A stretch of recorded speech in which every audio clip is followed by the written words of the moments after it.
Hey, friendo, Steve here.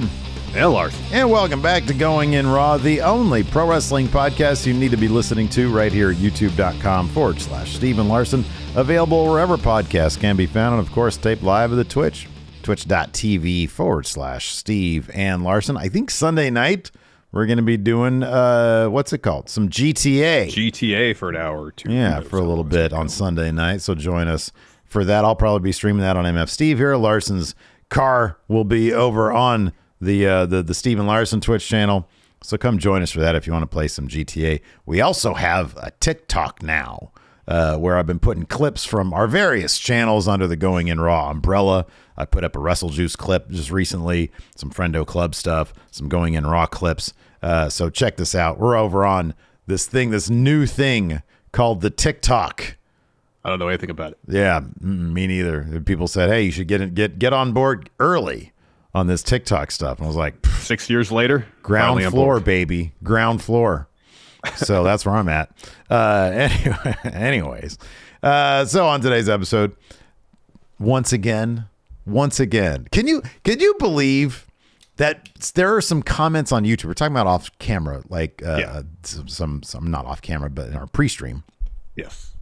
There are actual YouTube comments who are not into the idea that we've got Triple H, Paul Levesque himself, zooming in at the end of our Monday shows and at the end of our Friday shows to preview what's going to happen.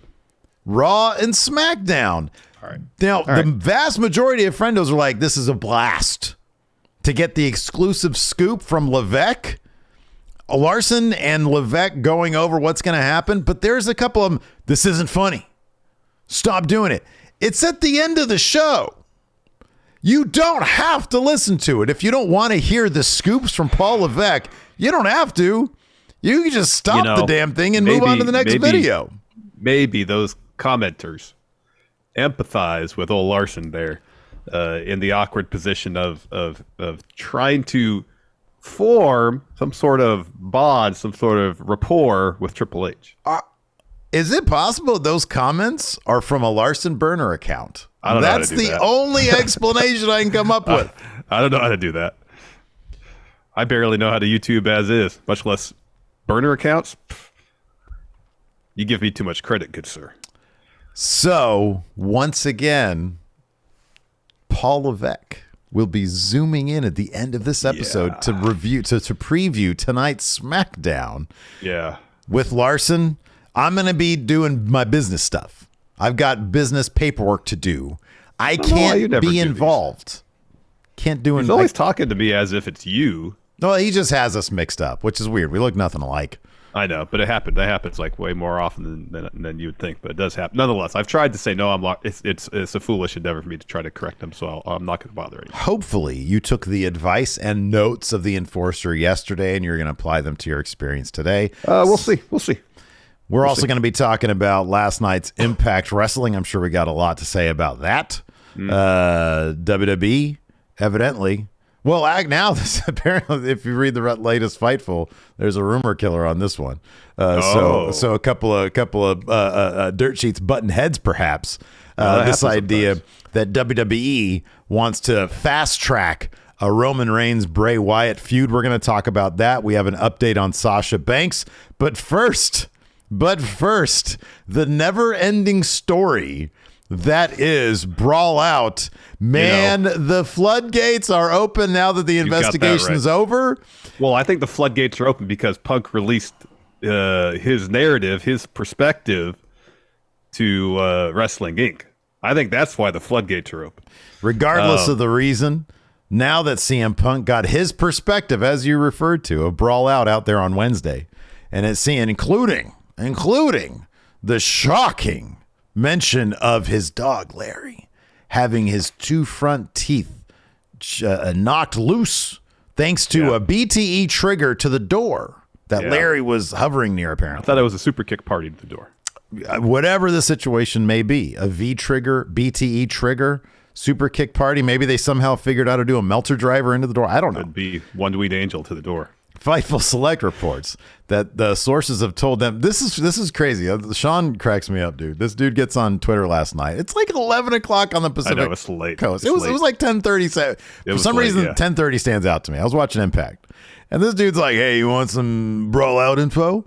I'm like, who's up right now? Nobody's up right now. And he drops this fucking bombshell about Chris Jericho basically giving a verbal Judas effect to CM Punk backstage. So Fightful Select reported that sources have told them that following Brawl Out, Chris Jericho went up to CM Punk backstage and told him that, quote, he was a cancer to the locker room and a detriment to the company.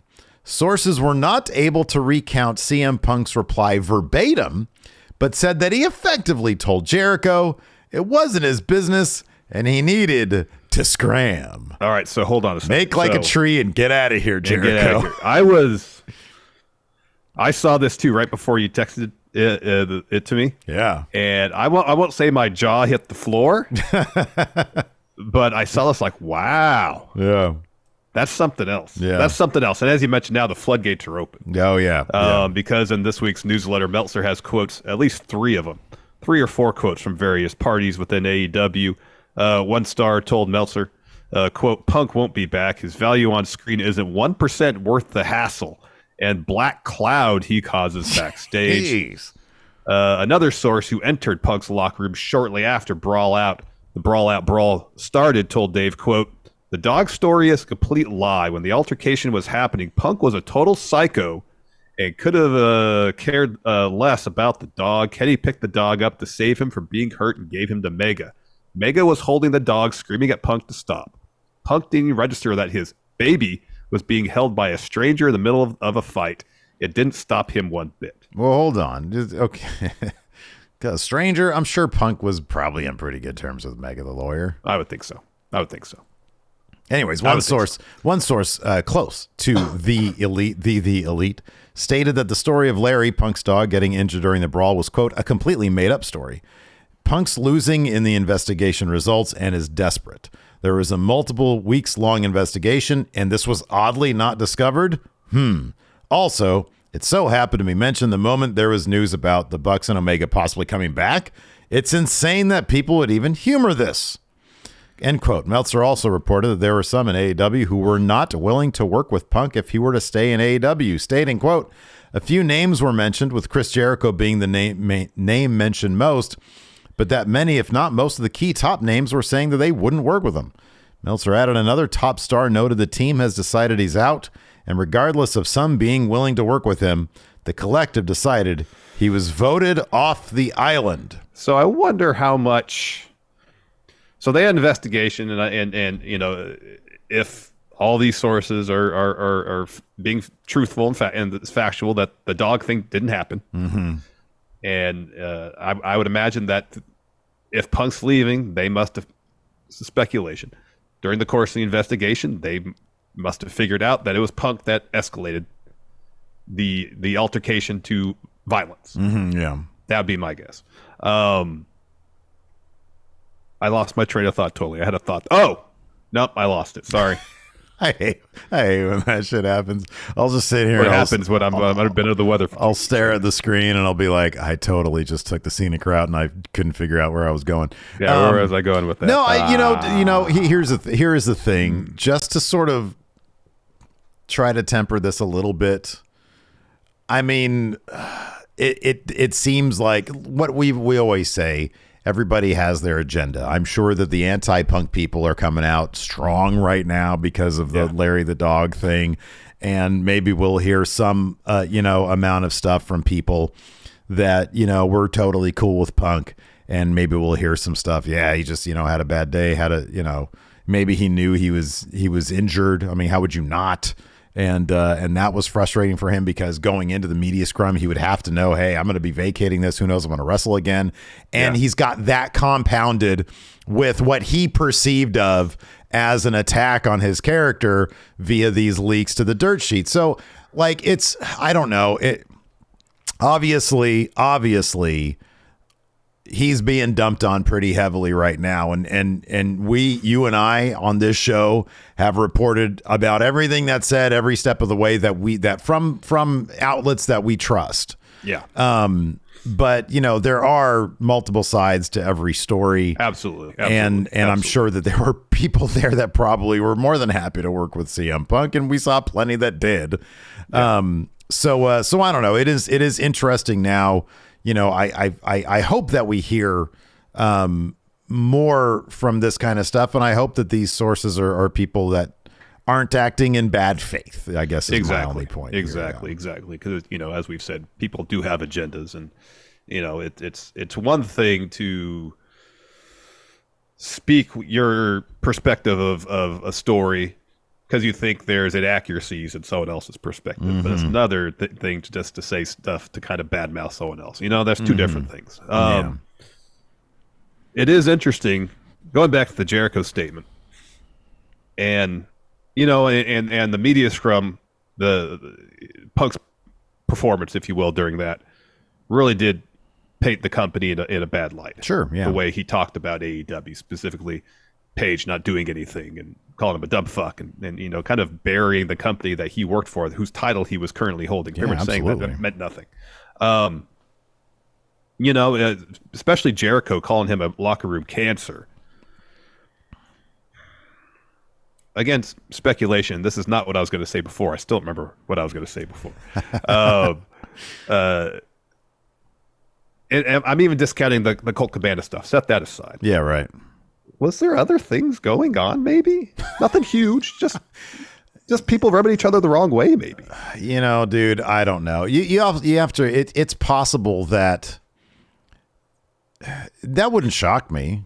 I mean, it's like, man, this guy, he's got ultimate power in AEW. Tony Khan basically bequeathed that upon him at the scrum where he called him the plus delta, which we've mocked many times because you just don't do that. You don't give somebody that kind of leverage. It's bad. Yeah. Well, I mentioned with Jericho because he and Punk have worked before, and I know Jericho has that CM Punk story, whereas I'm locker room leader, and he seemed totally fine and gleeful to talk about. I know. Yeah. But it's like Jericho knows who Phil is. Yeah, right. Yeah, he's been in the locker room with it plenty. He's worked with them, and maybe it was just the promo after he came back shooting on Hangman, the scrum, and then the fight that Jericho was like, enough. This you are a detriment to this company. Maybe that's all it was, and well, you just never know. Well, here's the thing. And Jericho, and look where it's landed him. Number one, Jericho's a savvy guy. Yeah. He's an extremely savvy guy. He knows, dude, how many other wrestlers, you can count them on like maybe one hand with like several missing digits, that were savvy enough of his generation to leave, go do other shit, and return. And every single time he returned, what did he do? He reinvented himself. Nobody would do that. It was so rare that you'd see people do it. Jericho was like the singular guy. When he left that first time, he posted up on his website a TNA logo with his silhouette and then took it down real quick just to drum up interest. Jericho is an incredibly savvy guy. He's been there and then he shows up in New Japan, which was fucking unheard of at the time. Yeah. A guy at his level who, like, why would he ever leave WWE? Well, he's going out there to do other stuff. Yeah. So then he shows up in AEW at the beginning. They sign him, and which was a massive thing. And he's been building this. And the company had nothing but goodwill. Nothing but goodwill. And you and I have both seen, just anecdotally and kind of in the numbers, the fact that their ratings haven't really grown significantly. People, the bloom coming off, the honeymoon phase being over. When they started, we were thinking, oh, it's going to be X, Y, and Z. And well, it turned out to be kind of more X, not Y and Z. And people have fallen off. Sure, they might have grown a little bit, like when Punk was there, and people are like, oh, cool, I want to see Punk. And they've kept some of those people. So it's been a little bit of both. But Jericho's been there from day one. And I'm sure Jericho knows we need to maintain this goodwill and backstage needs to be relatively, I'm not going to say harmonious because that's ridiculous and not professional. Right. Professional. Right. There needs to be that shit where Eddie Kingston is going out there and, lobbing shots at WWE to rally the troops. They want to be the alternative to WWE. Mm-hmm. And maybe CM Punk was sort of like between his attitude backstage and at the same time, what else was Tony Khan doing? He was snatching up everybody he could from WWE, and people that were in AEW already were losing their spots. Mm-hmm. So it's probably a little bit of, he was like, I don't know if you want to call it the bellwether, the canary in the coal mine, whatever. The symbol of we're losing our spots because Tony Khan is obsessed with shiny new toys right now. Maybe there's an element of that, and that's how the atmosphere shifted in the locker room. I have no idea, but I'm not there. But it could be there's like actual other stuff going on with CM Punk. I don't know. People seem to love, Colt Cabana, for example. People seem to love Hangman Page. And what, this dude's got a problem with him? And he's thinking that Hangman Page is going to shoot on him in the ring, would give him a legit buckshot lariat. What? That still blows my mind. Yeah, that's nuts. That's crazy. That is absolutely. Yeah, I don't get that. Mm-hmm. I don't get that. Yeah, I mean, I'd thought about the idea that people backstage might be somewhat resentful towards Punk coming in because taking spots. Mm-hmm. And it's entirely possible that despite whatever intentions he had about helping the younger talent in that, doing film study, giving them some pointers about how to, whether it be improved promos, in-ring work, which is all, if he was taking the time to do that, as FTR says, then hats off to Phil. Mm-hmm, yeah. And apparently he was, hanging around the entire show, watching matches, talking to people. Again, if that's the case, hats off to him. Mm-hmm. That's cool professional stuff that, someone of his stature doesn't necessarily have to do. Mm-hmm. But if he's doing that, but also at the same time, there's a perception him of, okay, yeah, he's helping some younger talent, but because of him, that younger talent's made it on TV. Mm-hmm. Maybe because of him, I'm not on TV that much. Yeah. And I could see where people might grow a bit resentful about it, especially if the lines of communication backstage aren't that good. Mm-hmm.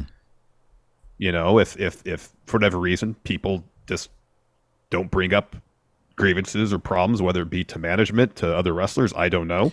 Well, he also seemed to be the kind of guy who, and I mean, you can't really blame him because Danielson and Mox have done the same thing, but he sort of handpicked the guys that, okay, I see a lot in Lee Moriarty. Let's have a match with us. I see a lot in Daniel Garcia. Let's have a match. The two of us. Those are the two of the younger guys he had, and of course Darby was his first one. And I don't know that, for every one Lee Moriarty, who, by the way, still isn't being used to his fullest extent in AEW. But for every Lee Moriarty and Daniel Garcia, there's like 10 other guys back there who aren't getting that same treatment, who might want to have their breakout moment too. And you can't, as Bret Hart says, not everybody can have the championship. Not everybody can have their moment. And some people are just going to be left behind, and that's just how it is. Mm-hmm. But yeah, I don't know. I imagine we'll probably get a lot more information over the next weeks, months, and years. I would expect. Yeah. But yeah, certainly it did not seem to be as harmonious as all that. If Chris Jericho walked up to him, I mean, I don't know. Just judging if he had nothing else to go by except for the media scrum itself. I mean, that alone is enough to go up to a person and be like, oh, definitely. You need to be out of here because you got And as we've seen in the past, Jericho has absolutely no problem stepping up to anybody and saying he's got a problem with what they've done. Mm-hmm. Yeah. Oh, I know. Oh, my God. I know. The Goldberg. We've seen it happen numerous times. So, mm-hmm. Yeah. And he's documented all that stuff in his books. Yep.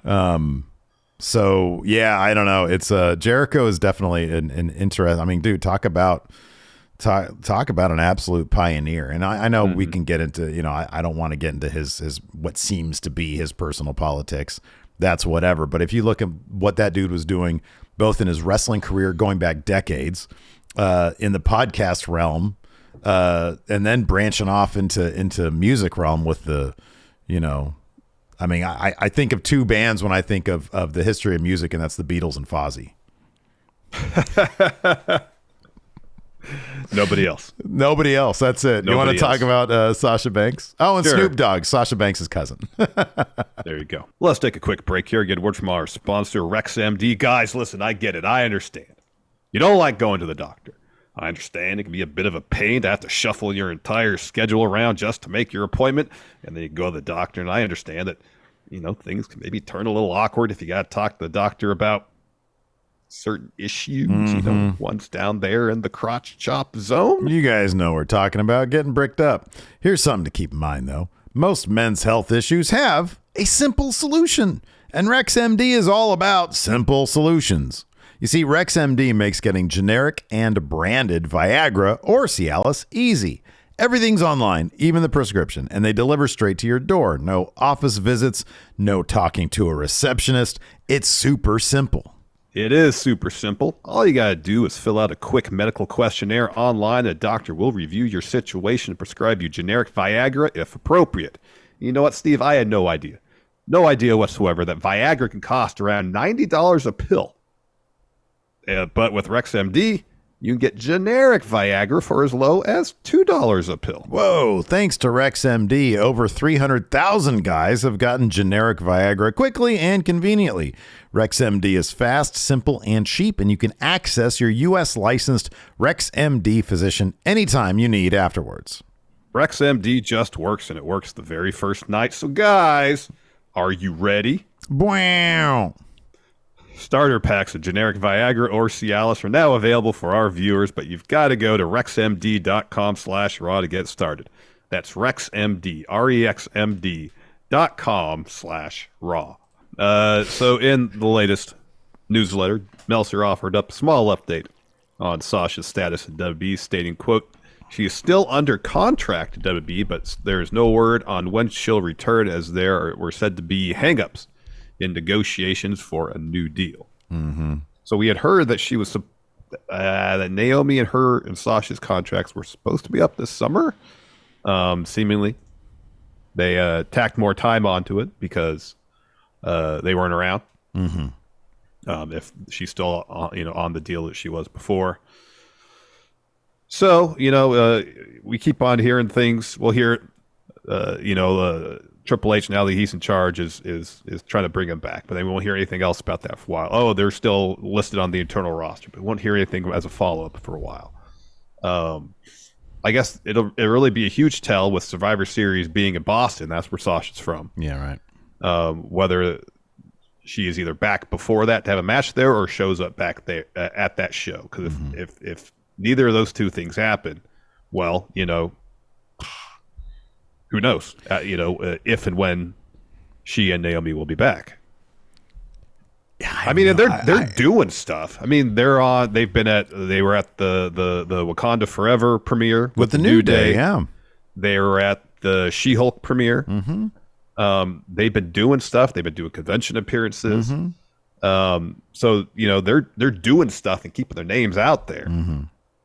And maybe that's the focus now. Maybe it's doing these other things that are the focus in wrestling. Well, if you want to go back to wrestling, we will. I wonder. Yeah, I don't know, man. I think that there's been a steady, it's kind of rare that an episode of Raw or SmackDown has passed or a pay-per-view since Triple H took over, and there hasn't been some sort of return or a return to a previous iteration of a character like we saw with Nikki Cross this past week on Raw. They've got enough going on where maybe it wouldn't shock it as way. It would not shock me if they were like, hey, go out, make yourself seen, go do some cool shit, like hang out. Who was Sasha was hanging out with Yamashita, I think it was the star, one of the and go do some cool stuff that maybe looks like, hey, you're not necessarily with us. Do some cool shit.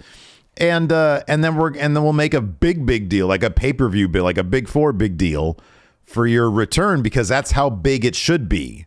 Mm-hmm. It shouldn't be on a Raw or an Overdrive. It should be on maybe a Survivor Series or even a Royal Rumble for a big deal, and then they'll have a women's title match. I don't know. They could keep them out until, I don't know, whenever the road to Mania, and have Damage Control versus Sasha and Naomi be the thing. Yeah. So, if you want to make that a big return, fuck it, wait, you got a lot of stuff going on right now. Yeah. You know, there seemed to be no, I mean, they had that whole month-long period of Bray Wyatt coming back. That enough was nothing but buzz for WWE with all the QR code stuff. Yeah. So speaking of Bray Wyatt, oh, look at that transition. Oh, that segue was just icy. Silky smooth. It was beautiful. With the success of the Bray Wyatt angle, expect there to be this is just straight from the newsletter. I didn't do a preface here. Where's your notes? Oh, no. No. That awesome You're on your segue own. has been ruined. I ruined your segue. Speaking of Bray Wyatt. Let's do it over. Run that back. Speaking of Bray Wyatt. Oh, look at that segue. What a great segue. Great segue. We're not cutting that other stuff out, but let's keep going. Okay. He's one of the most popular guys on Smackdown. I need your notes. I don't know how to talk normal. Can't do this on the fly. Speaking of Bray Wyatt, of course, huge return. White Rabbit thing got people talking. Boy, howdy. Yeah, Uncle Howdy as well. So what's in his future creative? We've just seen a little bit. We've seen him. We've seen maybe the Uncle Harper character. We've seen maybe this Uncle Howdy character. But what can we expect? Well, Dave has some insight potentially. Newest newsletters, what he had to say, quote, with the success, not the excess, with the success of the Wyatt angle, expect there to be more of it. Wyatt has become the top merch seller over the bloodline. While it would be best to keep them apart for a while, the idea is Reigns versus Wyatt could be the biggest program in a long time since Wyatt is so hot right now. PW Insider reported that Wyatt is now listed on the depth chart internally as top babyface on SmackDown. Drew McIntyre down to 2. Fightful Select. I'd love to get like their internal top 10. You know, they used to have the SmackDown top 10. I know. And they did it once. I know. It was like 2 weeks. Yeah. It was like 2 or 3 weeks they had that. Yeah. So Fightful Select had a report about Bray's creative, which I'm not going to get into the majority of that. But they in this report, those rumors of Bray versus Roman were addressed. And a source told Fightful, quote, "Where do we go from there?" And another noted that they learned from the Fiend run. Because that's the first thing I thought when I read this from Dave was like, well, that's what they did with the Fiend. They rushed it. They put the title on him. And they booked themselves into a corner instantly. Yeah. If they have faith in the story that Bray wants to tell, they gotta let that story be told. See it through till the end, or at least nearly the end, and then you could talk about title programs. Yeah, whatever this internal battle from Bray Wyatt versus Bray Wyatt is, that needs to play out over as long as Bray Wyatt, saying whoever he's working with wants to have it play out. And I'll be honest, I mean, that seems like such a wonky ass. I don't know what his final form is going to be coming out of that.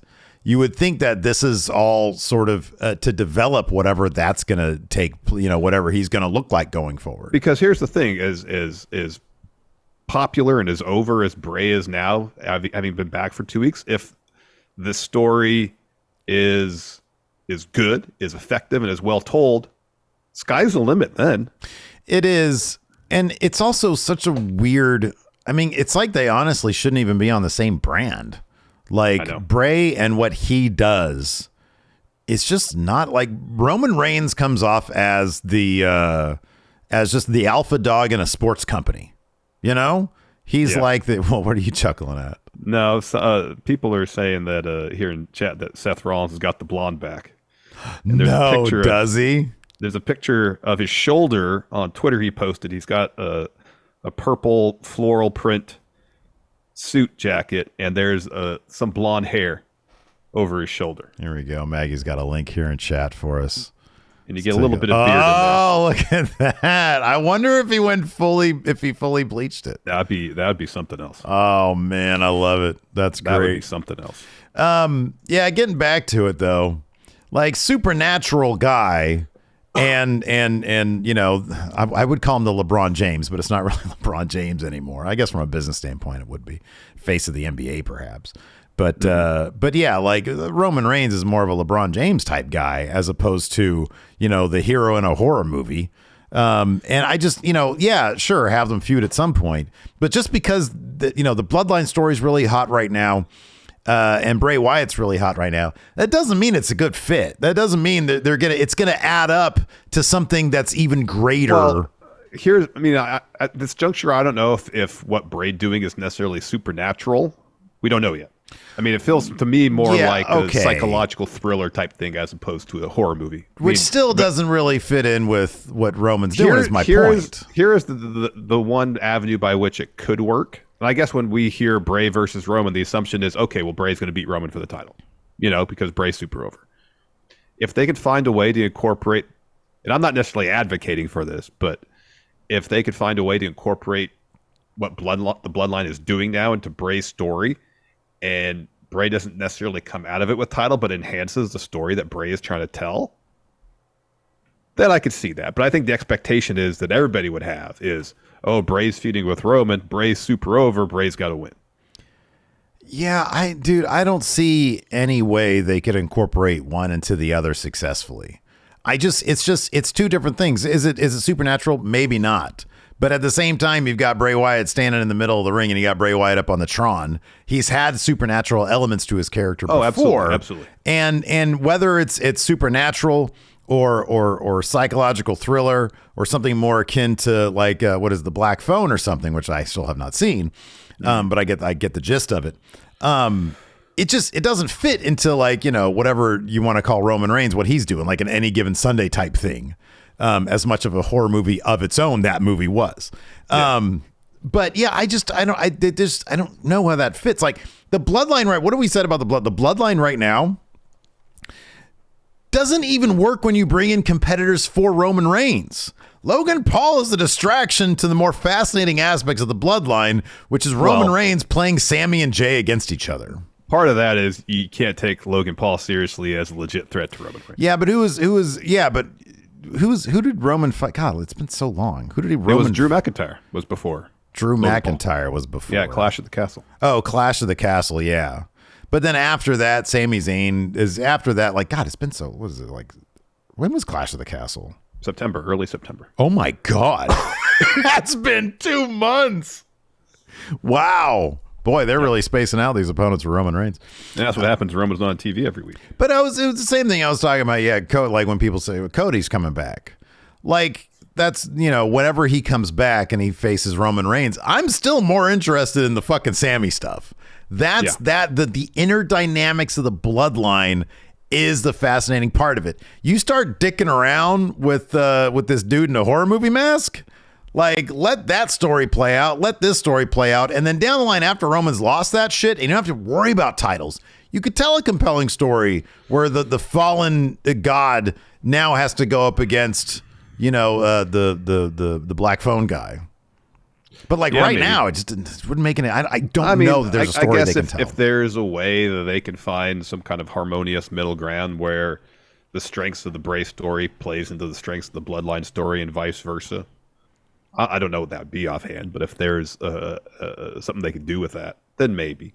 Look, if I have faith in Triple H, that is in my estimation, that's such a tall task. I don't know anybody could do it, but hey, if they want to give it a shot, go ahead. I'm hoping that they have learned from their mistakes of the past, though, and they keep that shit far away until shit is settled down, and then you can bring them together, and I think that'd be cool. But honestly, if it was me, I'd put Bray on fucking Raw or something. And then, when Survivor Series next year comes around, you could do Bray versus Roman. But yeah, I don't know. They're so different.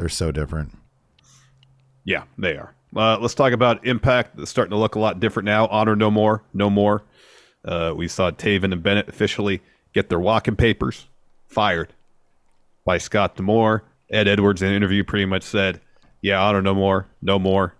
Instead, that story's gone. Now we get more, which is pretty much the same of, is Bully Ray really a scumbag or not? This is starting to, it has over the course of the last 2 weeks, enveloped the entirety of the show. Again, I'll repeat it what I said last week. As a B or C story with the right players, it could be interesting. Yeah. This should not be your A story. Yeah, and it's like permeating everything. And it's not, I never figured I'd miss Honor No More, but I really do. Larson, I miss Honor No More. Oh, don't say that. I do. We had so much fun running them down and talking shit. And and this is less entertaining and it's less believable. Like to see Tommy Dreamer in there with like a Chris Bay. And I know like Chris Bay still really didn't have much problems with Tommy Dreamer. So I'm glad that at least is halfway believable, because Chris Bay shouldn't be losing to guys like Tommy Dreamer at this point in his career. But then last week, Juice Robinson shouldn't have been pinned by Bully. No, he shouldn't have. But I mean, you know, we talked about that. I get it. Bully is in really good shape. Also, they want him to be seen as legitimate title contender, and they want him to be seen that way. And I could look, he's in good shape, and he carries that trophy around. The counter to that would be is like, as much as Bully wants to do things the right way, it would be interesting to show him as not being able to be a successful wrestler trying to do things the right way. You know? Yeah. No, I know exactly. Yeah, he like has try to as he might to walk the straight and narrow. He just takes L's when he does that. Dude, honestly, I don't know. I mean, I think it's probably just because Tommy Dreamer's, you know, one of the heads of creative there. And so he's like, hey, we'll bring in Bully Ray. That'll bring eyeballs. I don't know, man. Like the stuff with Macklin attacking him is way more like Macklin versus Josh Alexander is more interesting for me. Even Sami Callihan and Eric. I know they already did Eric Young and Josh Alexander, but like, you could even, given that this is a new Violent by Design, you can even run that back with Josh Alexander. You know, I will say I do like Moose's interaction. Me too. With Bully Ray, and especially how he is trying not only needle Bully Ray, but everybody else in the locker room into thinking that Bully Ray is still a scumbag. I know that Moose being the X factor here is an interesting aspect of it. Yeah, because Moose is so damn good. And he seems to sort of be gleeful in his, like, I told you so here with, you know, Bully Ray, like, oh, you're a scumbag. And then he trips up Chris Bay. God, that was so and good. Walks away and points at Bully Ray. And he's like, God damn it. Good. But it's like, if you're Bully Ray, why are you bothered by people thinking you're a scumbag when you have decades long history of being a scumbag? It's completely abnormal for you to be a good guy. Yeah. It's completely abnormal. So why are you getting so frustrated? Instead of being resentful, you got to take that as a challenge. Oh, prove people wrong. Think, yeah, I'm a scumbag. Guess what? I'm going to prove them wrong. Mm-hmm. And then you really have to go the extra mile to show that you're not a scumbag. Yeah. But right now, just because you say I'm not a scumbag, why would people believe you when you have, as you mentioned, decades of scumbag history? Yeah, I know. Yeah. Your name is Bully. I know. You still wear the 5150 hardcore shirt. Right. When you're for your matches. Yeah, man. Like you want people to think you're not a scumbag, then rebrand yourself. Mm-hmm. It's just weird that they've got like they've got two different title they got two different title stories going on at the same time. You got Kazarian. Kind of three with Macklin too. Oh, and then Macklin too, yeah.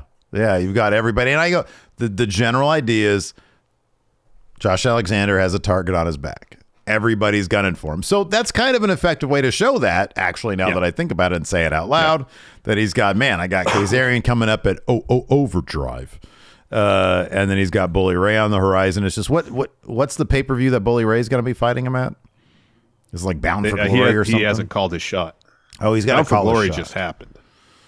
Oh, shit, I would guess probably hard to kill. I don't even know why I'm asking the fucking question, because all these titles wasn't hard to kill 3 months ago. We want to know an endpoint to when we can expect the story to be over. I think that's why you're asking the question. Yeah, but no, it's like the names of like which Seagal movie pay-per-view or is this going to go down at? I don't know. Yeah, exactly. You know. So yeah, that was going down. That's been permeating the show. I get we could just go ahead and get into it. Sure. It's opened up with Matt Taven. I'm Matt Taven. I'm Mike Matt Bennett. Taven. Go into what they called Scott D'Amore's office, which is obviously a stairwell in this instance. Mm-hmm. And they were complaining about, we lost the titles. Maria is hurt. Vincent is in the hospital. We might pursue legal action. We might just burn this whole place to the ground. And guess what, Scott? It's all your fault. You won't put us in this position again. And Scott's like, I'm sorry that Maria's in the hospital, or got hurt. I'm sorry that Vincent's in the hospital. And he said, I actually did want you guys here. You know, and I think at this juncture, the most important thing for us is to find common ground. So I'll say this. I never want you in that situation again. And I promise, I give you my word that I'll never put you in that situation again. Taven's like, oh, okay, well, that's what we wanted to hear. Water under the bridge of that. So they shake hands, and Scott says, I'm never going to put you in that position again because you're fired. He says, you can look around my office for a couple minutes, but then you're out of here. And they're like, what? Fine. We're gonna go to AEW 2 weeks ago. We're going to get in a time ship and go to AEW 2 weeks ago, yes. We're going to get in a time ship. Next up. Dude, I was texting you last night about this too. Why are they putting all their bangers on BTI? I don't know why Taurus versus Laredo Kid was on BTI. I have no idea. I'm not watching BTI. You're not going to get me to watch 2 full hours of Impact every week. An hour and 40. That's what Trey Miguel versus Alan Angels was a good match. No, it was a good match.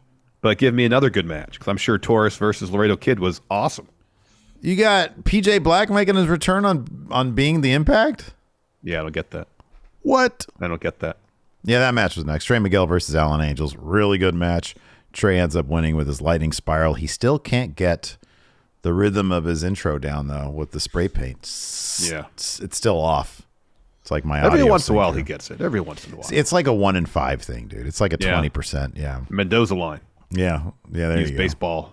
Oh, is that what that is? Yeah, if you're 200, if you're a 200 hitter, Yeah. Mendoza line. Oh, wow. And yes, Dark Dank Lucha is right. Laredo Kid, get well soon. Having to have emergency surgery. What? I didn't hear about that. You didn't see that? So apparently he had a match. I forgot where.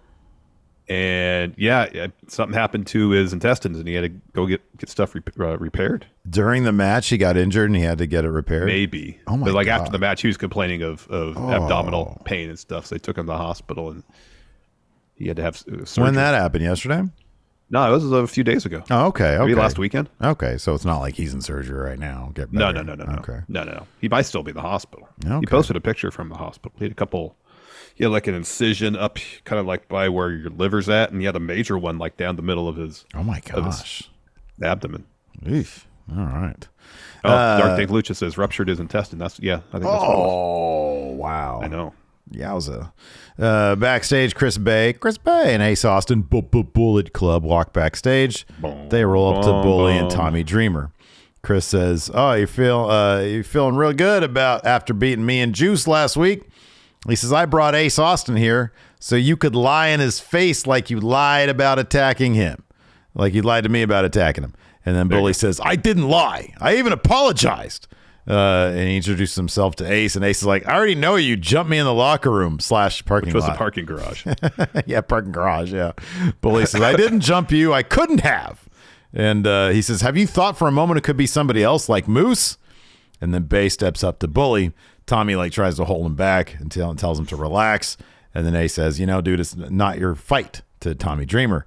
And Bay says, "Well, it's about to." And he says, "Tonight it's gonna be me versus you, Tommy Dreamer." And then Bully says, "Thanks for having my back." He says, "I'll come with you ringside for your match. I'll get involved if I have to." And Dreamer's like, "No, don't do it." He says, "That's how we got in this mess in the first place." Yeah. Then we get Vexed and Giselle Shaw backstage. Shaw says they beat the Death Dolls in their debut as a trio. Now that they know that Jordan Grace is part of the equation for their match tonight, they know what they're up against. And she says, "Well, technically, we've beaten them individually." And Chelsea says, "Yeah, and the last time I beat Mickey, I kind of sent her into a mini retirement. How about tonight we beat Mickey James and hand her last loss?" Because she said her next loss is going to be her last one. Deanna says after they beat Mickey, they could focus on the tag titles. And Giselle says, "Well, then maybe, I'll step up and I want a belt too. I'll challenge Jordan." Yeah. And then Vex was like, hold on. Yep. Focus right now. Mickey James. Mm-hmm. And then they say it's time to say goodbye to Hardcore Country. Hardcore. So, man, even I didn't realize that was part of the last rodeo. You can be involved in a multi-man.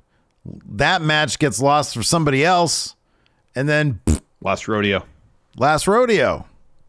Next loss is last loss. Next loss, it doesn't matter what the loss is.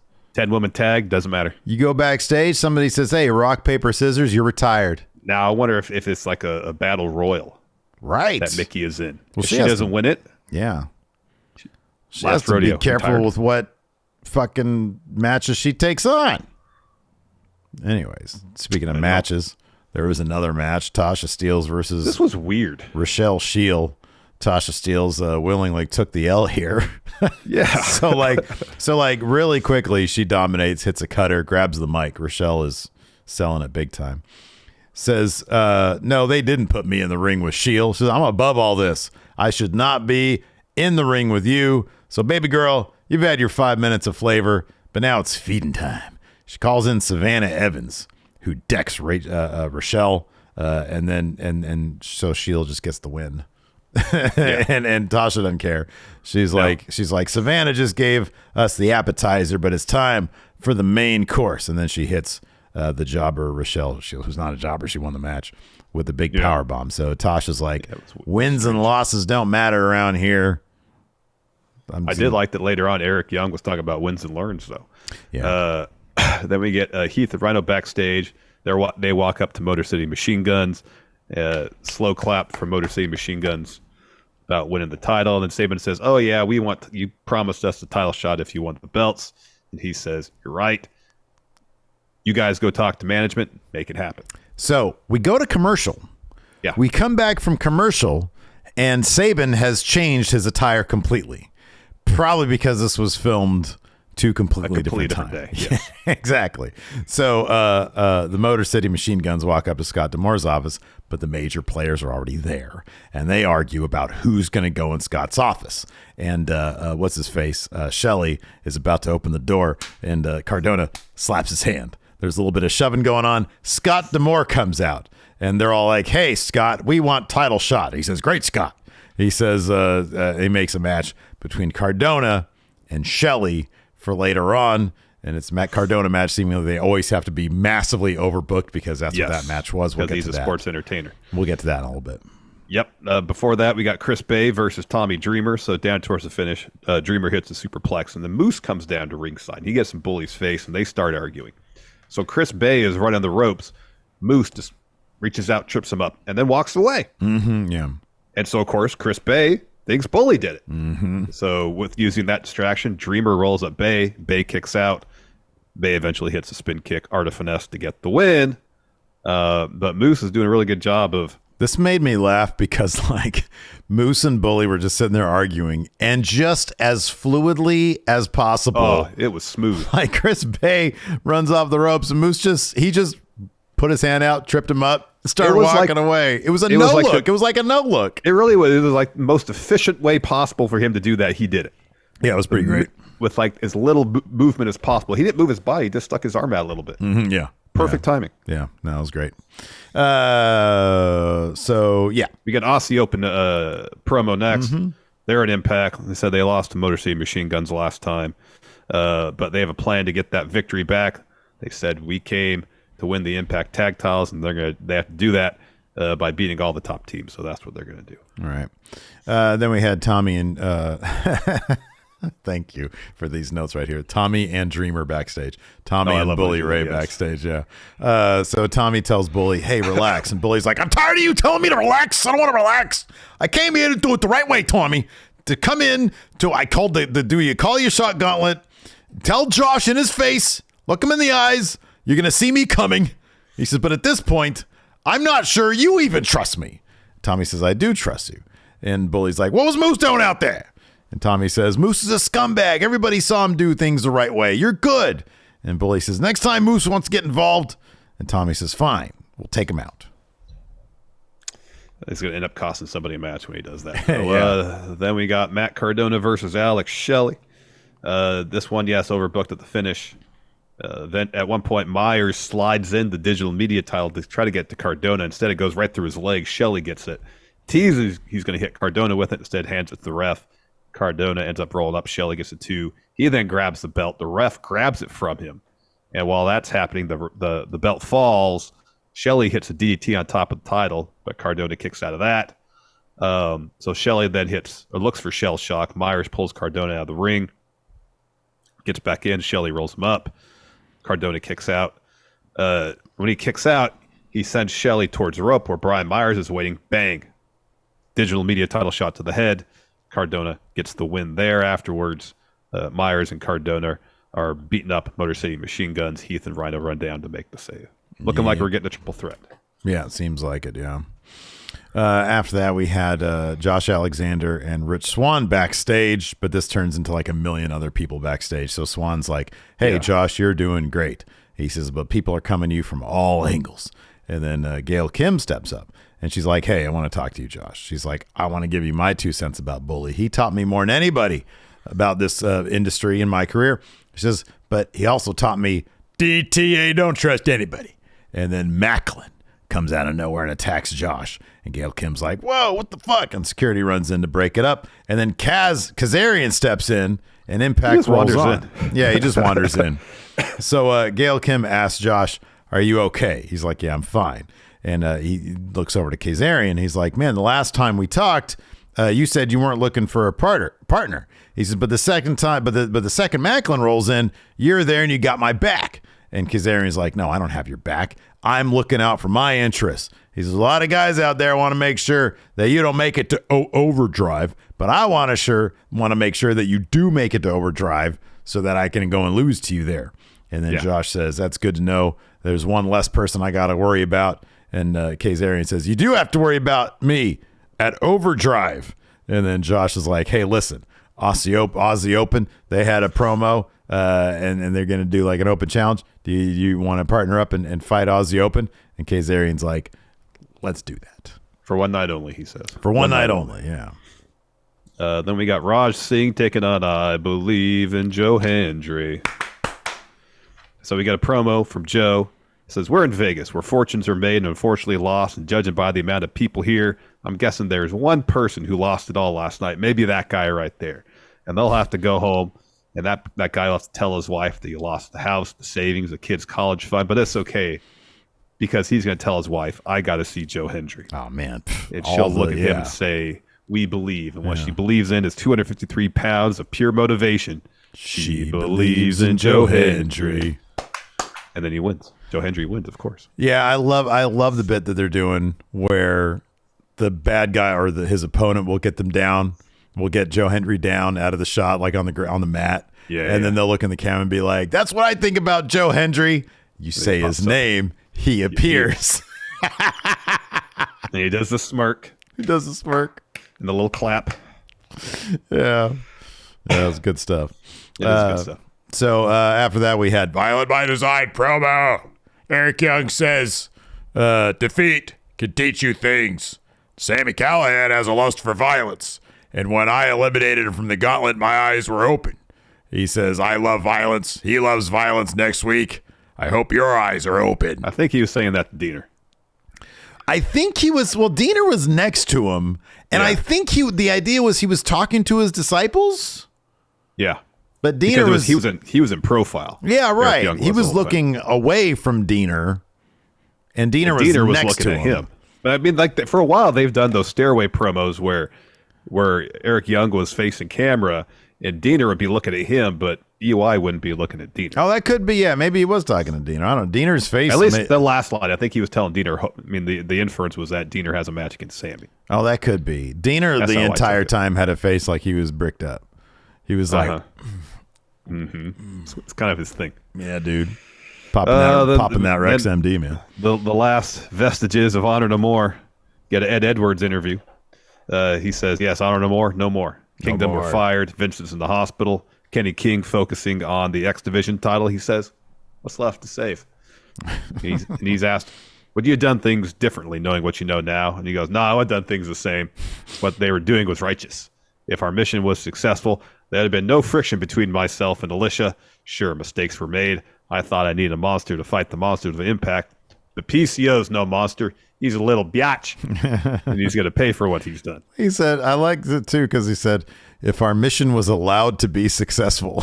Yeah, I know. What? The sense of entitlement from Ed Edwards here. Yeah, it's hilarious. Yeah, I like that, though. He was like, yeah, no, those guys got fired. That guy's in the hospital. Pfft, what's there left to save? So defeated, yet so defiant. Totally. Then we have our main event. It's Vexed and Giselle Shaw versus Mickie James, Jordan Grace, and Taylor Wilde. The finish, this was really good. They gave this match tons of time. And so the finish was great because like the ref is distracted by Deonna Purrazzo. Chelsea asks Giselle Shaw, hey, grab the Knockouts title. She's going to use it to blast Mickie James. And so Giselle Shaw grabs the title from the timekeeper's table. Well, as we saw before, she's so obsessed with being champion that she sees a cameraman there, gets a title, and starts posing with it. It's like, hey, look at me with the title. And you hear Chelsea say, Giselle, give me the damn title. So before Giselle can get her shit together, Jordan Grace lays her out from behind. Vex looks to get a double suplex. Wild spears Deanna to break that up. And then Mickey, still up there, but only with Chelsea, is able to turn that into a DDT to get the win there. So the last rodeo continues. Yep, indeed. All right, is Paul in the waiting room? Yeah, he's getting antsy. He's been there for 3 minutes now. All right, well, I understand. Do you see the chat? You see the Zoom chat lighting up? He's just blowing it up right now. Like, where are you guys? I don't have the chat open. I was focusing on doing our show. I'm gonna go take care of some very important business paperwork, and he's gonna zoom in here. So good luck. The notes that Enforcer gave you, lots of good YouTube notes as well that our comments have given you. So good luck. Read the comments. Build the relationship. Here we go. Here we go.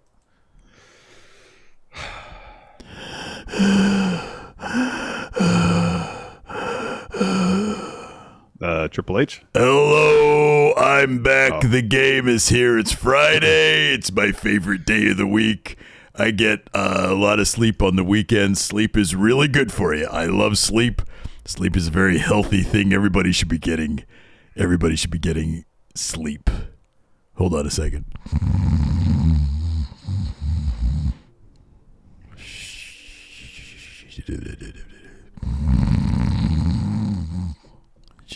Hello. Hi, Triple H. How are you? I just took a power nap. That was the most powerful nap I've ever taken. Oh, I feel great. Feel like $1 million. Nobody can bring me down from this high I'm on right now. Are you ready to talk about Smackdown? Are you ready? Yes. Hello? Is this thing on or what? Am I engaging with a conversation or what's going on? What are you, what am I talking to, an oak tree? What's going on here? Hello? There must be a bit of a delay. God damn it. You've ruined my day. Oh, hell. I thought for sure nobody would be able to bring me down from this high, and immediately I get the goofball who doesn't know how to have a proper conversation with a guy. Triple H, I'm sorry. Don't interrupt me. Let's just get into this SmackDown preview here. I've been working for months on this. It's my magnum opus. It's Friday. My God, this is off the rails already, and I'm not enthused. The game is not enthused right now. Let's try to get your enthusiasm back. Don't interrupt me. Number one, undisputed WWE Universal Champion of the entire universe, Roman Reigns, returns to SmackDown. It's a miracle that we can get this guy on regular TV. Usually it's just his cronies running around with that Sami Zayn. What a great story we're telling with that guy. We're the new Marvel. It's a great story. It's fantastic. Don't interrupt. Next, Ronda Rousey is going to defend the SmackDown Women's Championship in an open challenge. Now, there's a couple spoilers out there in the world. I don't want to get into who this is. I'm sad that this information has been leaked, but it's very exciting. We've got some great returns. So, apologies for the interruption. Can you confirm or deny the rumors that are out there? I can. What? Yeah. What is the rumor you've heard? Well, I don't want to say it for our. You don't want to. Why are you asking me then? I don't know what's in your head. Don't interrupt me. I don't know what's going on. I don't know what information you have. You referred to the rumors as if you knew what they were. Look, if I say, for example, a hologram of the Fabulous Moolah is coming back. If that's in your head, if you've read that somewhere. What am I supposed to confirm that? I don't know what's going on in that weird head ears. Can you talk a little bit about the rumors that you've heard? No, I'm not going to talk about that. I don't read dirt sheets. They're crap. Next, Ridge Holland and Butch. God, we're going to, trust me, by the end of 2023, that Butch name is going to be gone. Oh, good. There's a scoop for going in Raw. Good. Thank you, Triple H. Unless I decide to keep it Butch. I don't know. Ridge Holland and Butch look for retribution, not the group. Dijak's back in NXT now. From Sami Zayn and Solo Sikoa. That means there's going to be a match between Ridge Holland, Butch, Sami Zayn, and Solo Sikoa. It's a tag team match. That means it's 2-on-2. And then you do this thing where one guy is on the outside, the other guy's on the outside, and they gotta slap hands in order to come in. That's what a tag team match is. Yes, thank you. You're welcome. I know I have to explain it because you're an idiot. Don't interrupt, right. even with a heavy sigh. Even with a heavy sigh is an interruption. There was like a second and a half pause there. I'm sorry. I find it funny that some people in your YouTube comments don't like when I come on your show. They think I'm not funny, like I'm supposed to be a clown or something. This is very serious business. It's supposed to be informational for me and our audience, and I appreciate you taking the time to talk to me. I really do. That is literally the first thing you've ever said that I agree with, and I feel like we're building this relationship in a healthy way. Hello? Sounds good. Okay, God. Yes, I'm Why here. are you saying... Okay, now it's just back down to where it was in the trash. I can't help when there's a delay. In the trash. There's no delay. The delay is in your brain. Hit Row. Hit Row will pick a tag team partner to battle Legado del Fantasma in a 6-man tag team match. Who do you think their partner is going to be? Angelo Dawkins. You're wrong. What? God damn it. Who told you that? I mean, I just kind of figured it out. Who's leaking this information? That's absolutely 100% correct. It's cool. Now I'm going to have to change it. I might have to change it to somebody else. I don't know. I'll see if is Dean Ambrose still around. Maybe we'll get him in here for that. Okay. Before you have to take your leave. Can I I ask gotta you one leave. quick I can't. question? I don't have any time for questions. What do you Halloween want? Battle Royal. Are we going to bring that to the main roster on Raw? Maybe The Halloween, but the what? in NXT. Used to do White Brownie. One of our chatters here brought up the Halloween White Battle Royal. brownie. Is that like a white chocolate type of situation? The white brownie? I've never seen a white brownie before. Like a vanilla? Is it vanilla? What is that? I don't know. Nonetheless, in NXT, I used to do am the hungry. Halloween Does Battle Royal. Starbucks where have one of people- these vanilla brownies? I could inquire next time I go and let you know on Monday. No, I don't know what that is. A Halloween Okay. Battle Royal. Yeah, What is that like? They're supposed to dress up like silly Yeah. characters. it happened all the time in NXT. What is this? A kids show? This is for adults. This is cutting edge. 18 to 49. That's what our demo is. This isn't for little kiddies. No adults like to dress up in Halloween costumes. Get out of here. That's ridiculous. I mean, I'm with you on that. Don't. Oh. That wasn't going where I thought it would. All right, listen. That's going to do it. I feel like we're growing this relationship. Never mind, you're trash, and you've made it even worse. Goodbye. I got to go. I don't have time for this crap. Steph! How did it go this time? One step forward, two steps back. But I feel like there was a step forward. Well, there was a step forward. There's a Maybe couple next times time it'll where be it's one like, step okay. forward, one step back, and then you'll get one step forward and you'll just stay Exactly. there. That's my hope. There was a little bit of a delay, so we'd finish, and I'd be like, I want to make sure I'm not interrupting. Did you pause too long? You paused too Yeah. long. You got to Because I don't wanna find interrupt. the Goldilocks zone, man. You got to find the right spot. Have you listened to any of these conversations? I think there's a Goldilocks zone, and he tells me I interrupted him. Yeah, I send you notes on a regular basis on every conversation. I don't read your emails. Well, there you go then. I can only do so much. I try. Yeah. So, yeah, See, Commodore here is saying I should stand up for myself more. Oh, that's a bad idea. That's a terrible idea. We But I feel like Triple H, he's a little bit old school. Oh my God, Maggie just gifted 10 subs to the you. community. Thank We're you going to so read much, those here in just a second. Triple H is a bit old school. I think if I stood my ground and let him know I'm not going to be pushed around, maybe he might respect me a bit. He's got a lot going on. He doesn't need another agitation, outside agitator in his life, is my supposition. Even me just being pushed around by him seems like an agitation to him. So maybe if it's a situation like, hey, Triple H, before we get started, I'm not Steve. I'm Larson. I appreciate, because I said to him, he talked about people not liking the segment and some people not liking the segment, Right. expressing that YouTube comments. And he was like, what? They don't think I'm funny? I'm like, he says it's serious business. I said, no, it is. This is very informational serious, for myself and for the audience. And I appreciate you taking the Wow. time out of your day to speak to us. See, that's great. Did he respond And then well he to said, that? thank you. Oh, Yes, he great. did. You fuck it up after that?